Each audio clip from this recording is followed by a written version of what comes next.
하나님의 말씀입니다. 말씀을 주신 하나님께 감사합니다. 히브리서 11장 4절부터 7절입니다.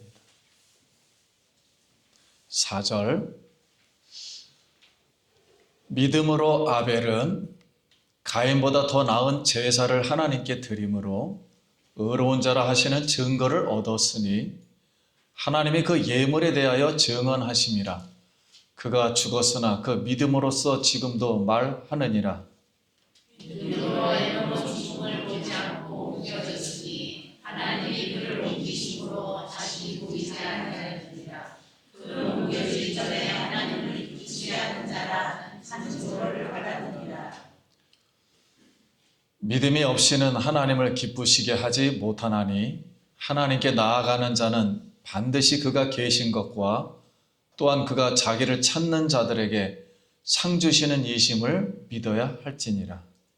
믿음으로 또한 자기 보이지 않는 이에게 구하시는 바라 평양으로 방주를 주하여 그 집을 구하시니 이로 말미암아 세상을 정죄하고 믿음을 따르는 그의 성사가 더하게 하느니라. 아멘. 할렐루야. 아멘. 성도님 만나서 반갑습니다. 우리 한 번 더 인사하겠습니다. 한 주간 평안하셨습니까? 한 주간 평안하셨습니다. 오늘도 우리 예수님이 우리에게 희망이 되어 주시고 성도님들에게 치유자 되시는 우리 예수님 다 되기를 원합니다. 오늘 한번 말씀 듣기 전에 따라하겠습니다. 예수님의 믿음으로 승리합시다. 승리합시다. 자, 우리가 먼저 시간에는 믿음은 바라는 것들의 실상이요. 구약에서 바라는 것의 실체, 예수 그리스도요. 그러니까 곧 구약의 믿음은 예수님이다.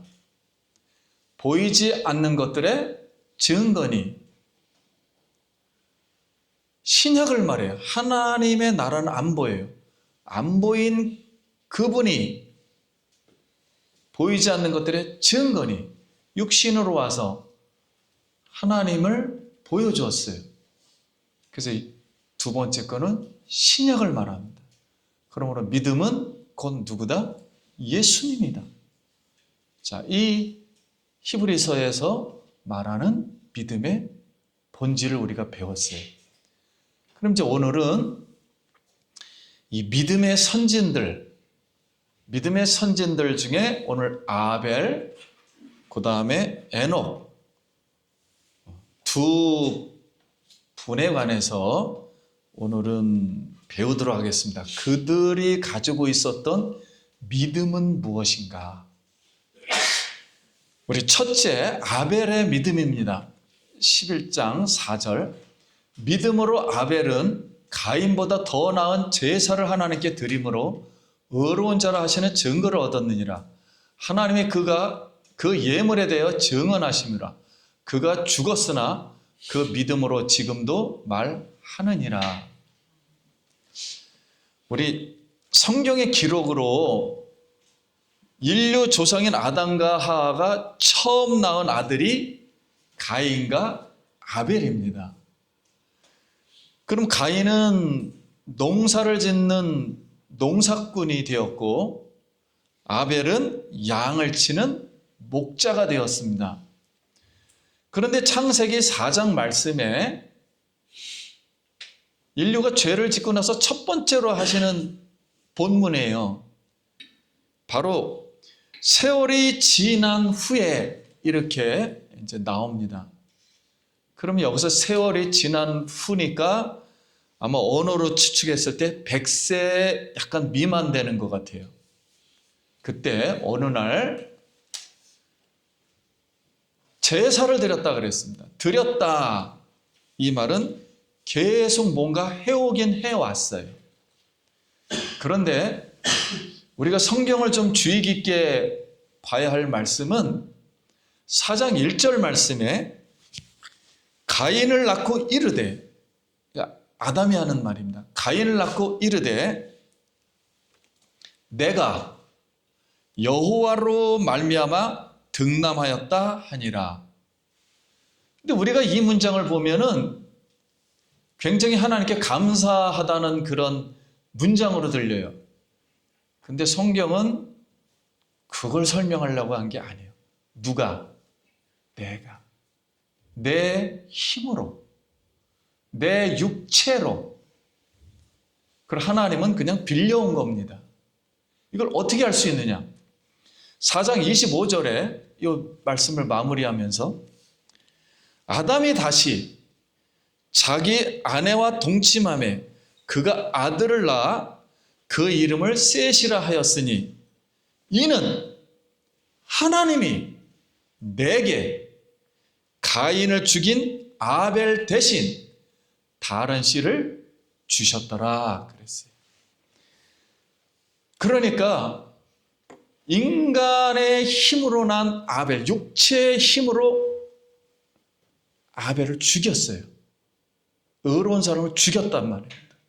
살인자가 됐어요. 그리고 나서 하나님께서 애를 낳았을 때 깨달은 거예요. 하나님이 내게 다른 씨, 가인과는 씨가 다른, 근본이 다른, 진짜 하나님을 믿을 수 있는 그런 사람을 주셨다. 이것을 성경이 말합니다. 그러면 창세기 4장에 가인은 땅의 소산의 제물을 드렸고 그랬어요. 그럼 소산은 곡식을 말한 것입니다. 근데 단수를, 원래 복수를 써야 돼. 곡식이 많으니까. 근데 단수를 썼어요.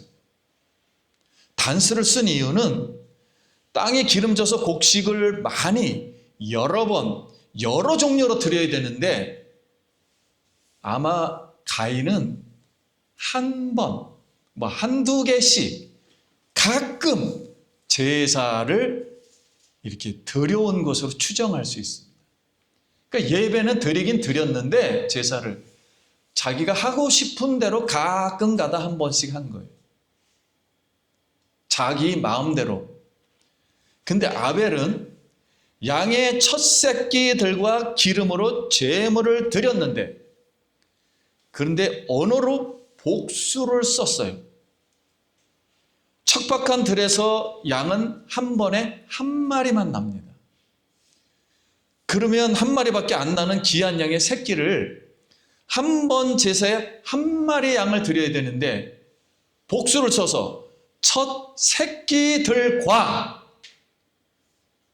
여러 번 자주 가장 좋은 기름과 함께 드려온 것을 볼 수 있어요.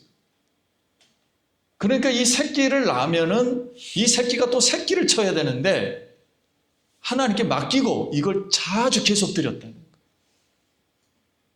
그러니까 가인의 믿음의 생활 방식과 아벨의 생활 방식이 완전 다른 걸 볼 수 있어요. 그 문제는 성경의 제사의 결과로 하나님께서 아벨과 제물은 받으시고 가인과 제물은 받지 않으셨습니다.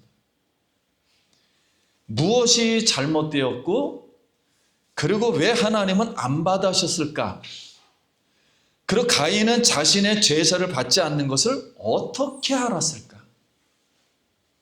그래서 우리 어렸을 때 그림 그리면서 연기 안 올라가는 거 제사 안 받았다 이렇게 쉽게 그림을 그려줬어요.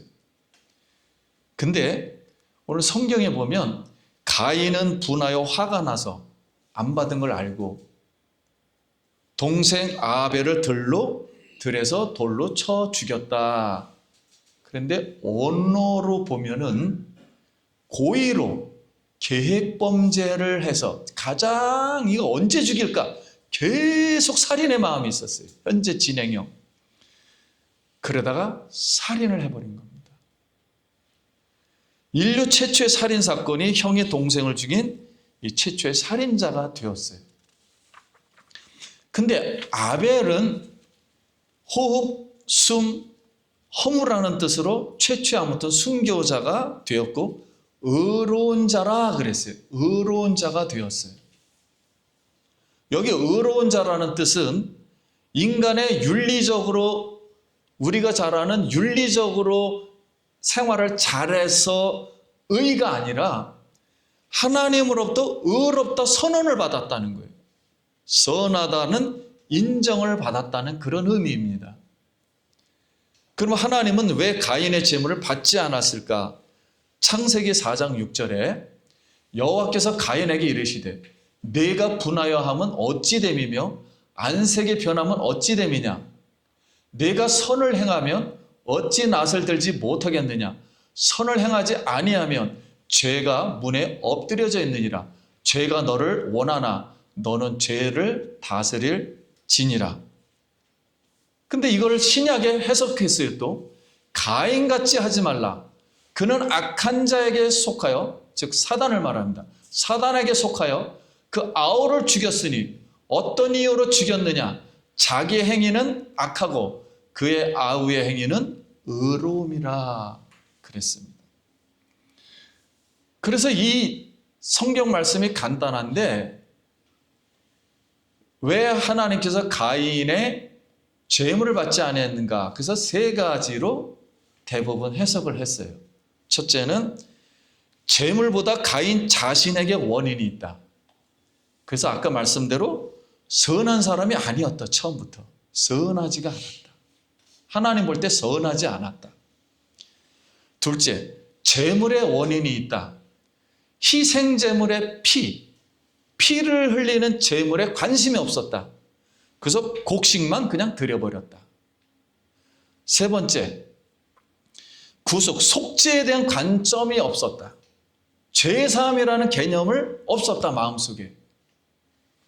아담과 하와가 죄를 지은 후에 여러분 두렵고 창피해서 무화과 나무로 치마를 둘렀어요. 그러니 하나님이 그래서 가죽옷을 입혀주셨다 그랬습니다. 그럼 가죽옷을 입히려면 양을 잡아야 되거든요.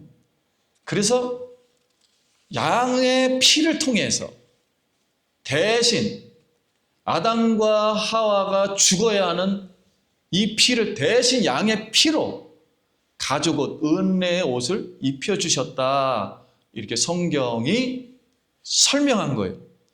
그래서 가죽옷 속에는 동물을 대신하여 피를 흘려서 용서해 주심으로 이 두렵고 수치스러운 것을 예수님의 피로 속죄해 주시고 용서해 주시고 구속의 은혜로 제사를 드릴 것을 가르치셨다는 거예요. 아담으로부터.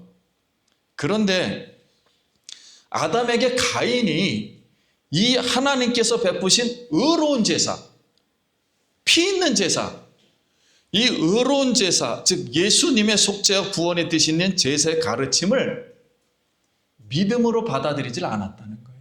어렸을 때부터 지금 이 100세까지 오기 전까지 몇 살인지 모르지만 믿음으로 받지를 않고 자기 생각과 행동으로, 왜냐하면 온 가족이 다 믿으니까 하나님이 제사 드리라니까 그래서 제물을 믿음 없이 드려왔다는 거예요. 가끔가다 한 번씩. 그래서 자신과 제물을 하나님께서 받지 않으셨다. 이렇게 합니다.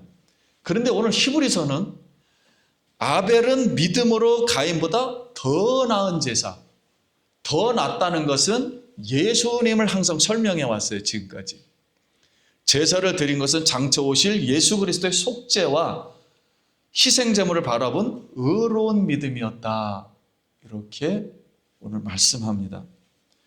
그러면 아벨이 의롭다는 증거를 받은 것은 그 의로움의 증거를 어떻게 받았냐면 살인자 가인으로부터 아벨이 살해당해서 순교당한 그 자체가 의로운 자라는 증거라는 거예요.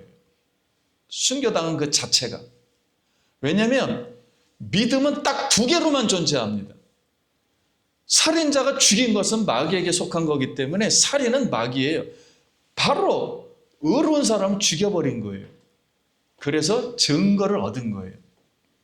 그래서 가인은 결국 죽은 제사를 드렸고 아벨은 살아있는 제사, 즉 예배를 드렸다는 거예요. 그러면 요한복음 4장 24절에 예수님이 직접 하신 말씀이에요. 아버지께서 참되게 예배하는 자들은 영과 진리로 예배할 때가 오나니 곧 이때라. 아버지께서는 자기에게 예배하는 자들을 찾으시느니라.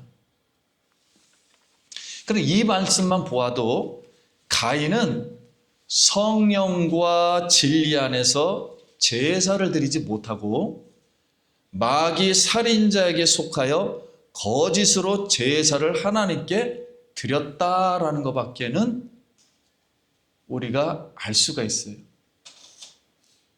어쩌면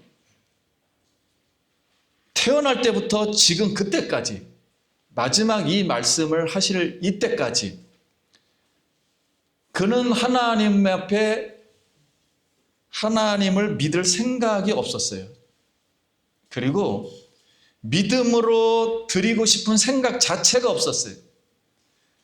그러다가 하나님께서는 그에게 그래도 계속 제사라는 매개체를 통해서 은혜와 은총을 계속 주신 겁니다. 왜냐하면 계속 제사를 드려야 되니까요. 깨달으라고 계속 제사를 주셨건만 어느 날 제사를 드리다가 자기 마음속에 이 동생이 제사가 더 좋은 것 같아요. 그러니까 마음에 얘를 죽여도 좋겠다. 이걸 계속 고의 범죄하니까 하나님께서 오랫동안 지켜보다가 그의 마음을 이제는 뭐다? 끝이구나. 이제는 마지막으로 심판을 해야겠다. 그래서 제사라는 매개체를 통해서 가인의 제사는 더 이상 내가 받지를 못한다. 그러므로 제사를 받지 않으신 겁니다. 그러니까 제사를 통해서 가인의 믿음 없는 그런 신앙을 하나님께서 심판해 버리신 거예요. 그걸 우리에게 가르쳐 주는 것입니다. 그러므로 우리 성도님들 여기 살인자라 그랬죠. 나 죽어버리겠다. 사탄이 예수님 죽이려고 그랬잖아요. 가룟 유다가.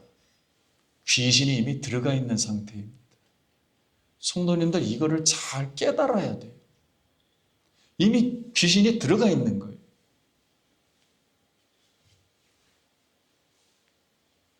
나는 하나님께서 설마 버리지 않겠지. 이게 유대인들의 생각이에요. 그들이 예수님을 죽였단 말이에요. 결국은. 오늘 우리가 이 말씀을 보면서 저나 우리 성도님들 십자가 앞에서 인간은 의롭질 못합니다. 왜냐하면 하나님께서 이 천지를 창조하실 때 궁극적인 하나님의 선을 가지고 계셨어요. 하나님만이 영원히 이 선, 절대적인 선이라고 합니다. 이 절대적인 선에 의해서 이 천지를 창조했어요. 그러니까 선에 의해서 천지가 창조가 되었습니다. 그래서 첫째 날부터 그 선이 질서와 조화와 아름다움과 하모니를 이루고 사람을 창조했어요. 그래서 하나님의 숨으로 인간을 창조했을 때 생명이 되었다 그랬습니다. 그러니까 인간에게는 하나님의 형상 비슷한 뭐가 있었어요? 선이 있었어요, 이 마음에. 그런데 그런 온전한 선이라 할지라도, 인간이 가지고 있는 선이라 할지라도 자체적으로 영생을 얻지는 못했어요. 왜냐하면 죄를 지을 가능성 때문에 선악과를 따먹고 죄를 지었거든요. 그러니까 영생이 바로 뭐가 된 겁니까? 취소가 되는 게 아니에요, 영생은. 선악과를 먹고 죄가 없었을 때도 이미 그 선이 죄를 지어버렸단 말이에요. 그러니까 이걸 자기의 의라고 합니다. 내가 아무리 옳아도 그 의 때문에, 자기의 의 때문에 하나님 앞에 범죄할 수 있다는 거예요. 그래서 이 선을 다 타락하고 나서부터는 완전 하나님을 인지를 못해요. 하나님을 알 수도 없거니와 아니 알 수 있는 예배할 수 있는 이 자체 능력이 없는 것입니다. 그런 선으로 볼 때 하나님께서 가인에게 오늘 나타나서 내가 선을 행하지 않았다 그랬어요. 그 말씀 속에는 이미 이런 하나님의 온전한 절대적인 선에서 볼 때 하나님을 믿을 경외할 생각이 없었던 거예요. 그리고 처음부터 너 죄가 다스린다 그랬어요. 그러니까 이 죄는 언제부턴가 자기가 하나님을 모르는 상태에서 믿음을 갖지를 않았어요. 하나님 믿어봐야 뭐가 있겠냐 이러다가 동생을 죽여버린 거예요. 살인의 마음을 가지고. 근데 그때 마귀가 들어와서 얘를 꼭 죽여야 되겠다 이런 마음을 먹은 겁니다. 사랑하는 성도님들, 우리 마음은 다 살인의 마음을 가지고 있어요. 사단에게 언제 속을지 모릅니다. 그래서 오늘 하나님 앞에 우리의 죄를 그럼에도 불구하고 가인을 오랫동안 사랑해 주시고 기회를 주셔서 제사를 계속 드릴 수 있게끔 하신 그 사랑을 우리가 먼저 알아야 돼요. 그 사랑 속에서 하나님 앞에 오직 예수 그리스도의 피로만, 오직 예수 그리스도의 은혜로만, 내가 믿음으로만 하나님 앞에 예배를 드릴 때 하나님께서 우리의 예배를 받아주실 줄 믿습니다. 그 의로움으로 오늘 성도님들, 하나님은 우리의 외모를 보지 아니하시고 중심을 보신다. 예수 그리스도가 성령과 진리임으로 성령과 믿음으로 살아서 하나님이 받으시는 예배자 되길 예수님의 이름으로 축복합니다. 둘째는 에녹의 믿음입니다. 5절, 믿음으로 에녹은 죽음을 보지 않고 옮겨졌으니 하나님이 그를 옮기심으로 다시 보이지 아니하였느니라. 그는 옮겨지기 전에 하나님을 기쁘시게 하는 자라 증거를 받았느니라. 믿음이 없이는 하나님을 기쁘시게 하지 못하나니 하나님께 나아가는 자는 반드시 그가 계신 것과 또한 그가 자기에게 찾는 자들에게 상 주시는 일을 믿어야 할지니라. 자, 믿음으로 에녹은 죽음을 보지 않았어요. 그러니까 육체로 살아서 하늘로 올라가 버렸어요. 그래서 우리 신약에서는 이걸 휴거라 그러죠. 예수님도 하늘로 올라갔어요. 엘리야도 그냥 육체로 올라갔어요, 하늘에. 옮기기 전에 그는 하나님을 기쁘시게 하였고 믿음으로 그 증명함을 받았다 그랬습니다. 그러니까 에녹은 살아서 하늘로 올라갔어요. 그는 평범하게 살고 있던 에녹은 65세에 무두셀라를 낳았습니다.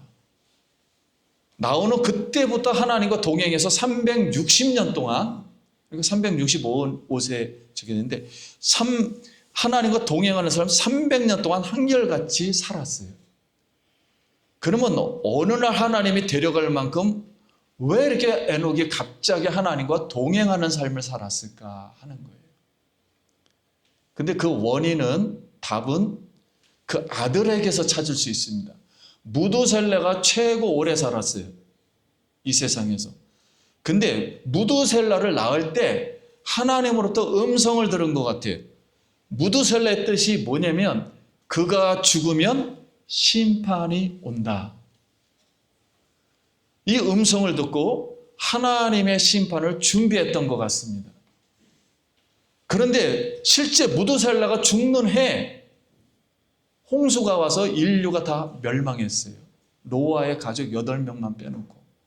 그러니까 하나님의 음성을 딱 들었던 거예요. 여기 있는 모든 사람들이 하나님이 계신 것과를 알지를 못했다는 거예요. 그 당시의 사람들이. 그리고 하나님을 기쁘시게 하는 거에 아예 관심이 없었던 거예요. 경외하는 마음이. 그래서 홍수가 왔습니다. 이것을 유다서에서는 이렇게 해석을 해줬어요. 유다서 1장 14절. 아담의 7대손 에녹이 이 사람들에 대해서, 그때 당시 사람들에 대해서 예언하여 이르되 보라 주께서 그 수많은 거룩한 자와 함께 임하셨나니 이는 무사람을 심판하사 모든 경건하지 않는 자를 경건하지 않게 행한 모든 경건하지 않는 일과 또 경건하지 않는 죄인들을 줄을 거스려 한 모든 안악한 말로 말미암아 그들을 정죄하려 하려 하시었느니라 그랬어요. 그러니까 에녹 시대에는 오늘날 쉽게 말하면 인간의 양심이 마비가 되어서 하나님의 이름을 망명되게 막 말을 했던 것 같아요. 하나님 뭐 어디 있느냐? 세상이 잘 돌아가는데 깡패처럼 무자비한 말과 행동으로 자신들의 정욕을 채우는 요즘 말로 인간 쓰레기 같은 말을 막 한 것 같아요. 그리고 아주 부패했습니다.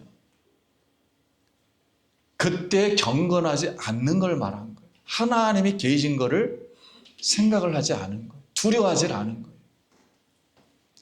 그런데 유대교에서 지금 비경전에 내려오는 에녹의 비밀책에 에녹의 계시라는 항목에 이런 글이 전통으로 내려와요. 그걸 한번 참고만 하시기 바랍니다. 내가 365세 되던 해 두 번째 달 어느 날 집에 혼자 몹시 마음 이상해 울면서 잠이 들었는데 매우 키가 큰 두 사람이 나타났다. 그렇게 큰 사람을 본 적이 없다. 그 얼굴은 태양처럼 찬란했고 눈은 불붙는 촛불 같고 입은 불을 뿜고 있었고 입고 있는 옷과 노래가 다채롭고 팔은 황금날개 같았다. 두 사람이 내 머리맡에 서서 나의 이름을 불렀다. 에녹아. 잠에서 깨어난 나는 두 사람이 두려워서 얼굴을 두 손으로 감쌌다. 그러자 두 사람이 나에게 에녹아 용기를 내고 두려워하지 말라. 영원한 주님이 우리를 내게 보냈다. 오늘 내가 우리와 함께 하늘로 올라갈 것이다. 뭐 그냥 참고 상황으로만 들으시면 됩니다. 에녹이 경건하여 살아서 하늘로 올라간 모습은 이걸 왜 하나님께서 이렇게 하셨는가?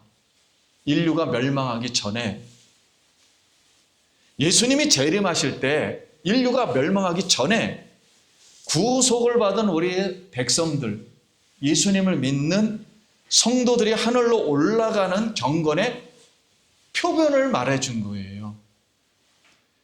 천국 혼인잔치에 들어갈 때 성경은 분명히 신랑 예수님과 순결한 신부가 세마포 옷을 입고 천국 혼인잔치에 들어간다 이렇게 말을 했습니다.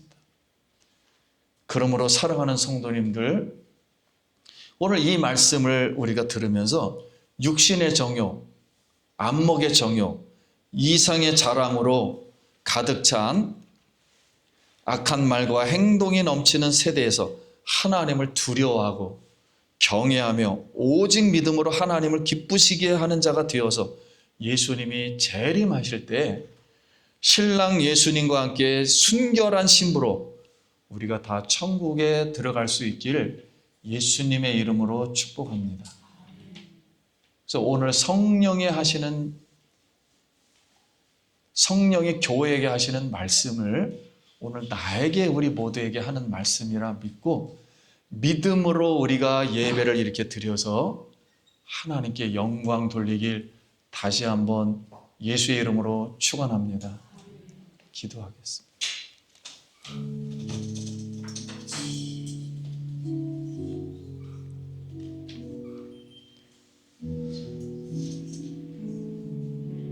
지금까지 하나님의 은혜가 우리가 예배 가운데 어느 민족보다도 우리를 계속 예배하게 하신 그 사랑을 깨닫고 여러분 이걸 끝까지 붙들고 나가길 원합니다.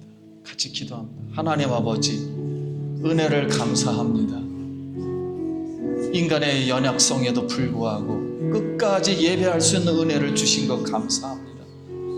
믿음으로 오직 예수님을 붙들고 하늘나라 들어갈 때까지 우리가 오직 하나님 앞에 의로운 자로 선포되어 하나님께 영광 돌리게 하여 주시옵소서. 예수님 이름으로 기도드립니다.